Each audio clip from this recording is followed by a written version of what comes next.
А теперь мы на какой-то такой высокой станции находимся.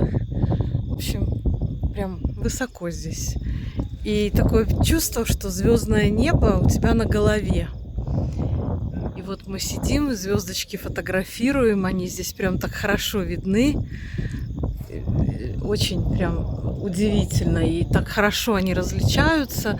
Когда ты много путешествуешь по картам звездного неба, тогда ты уже понимаешь, где какое созвездие, что у тебя вообще над головой.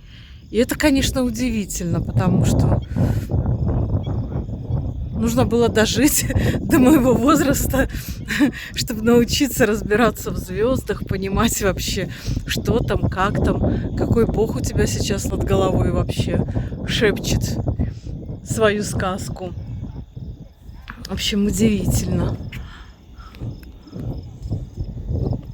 На видео не передается, но фотографии удалось сделать. Сейчас вот посмотрим.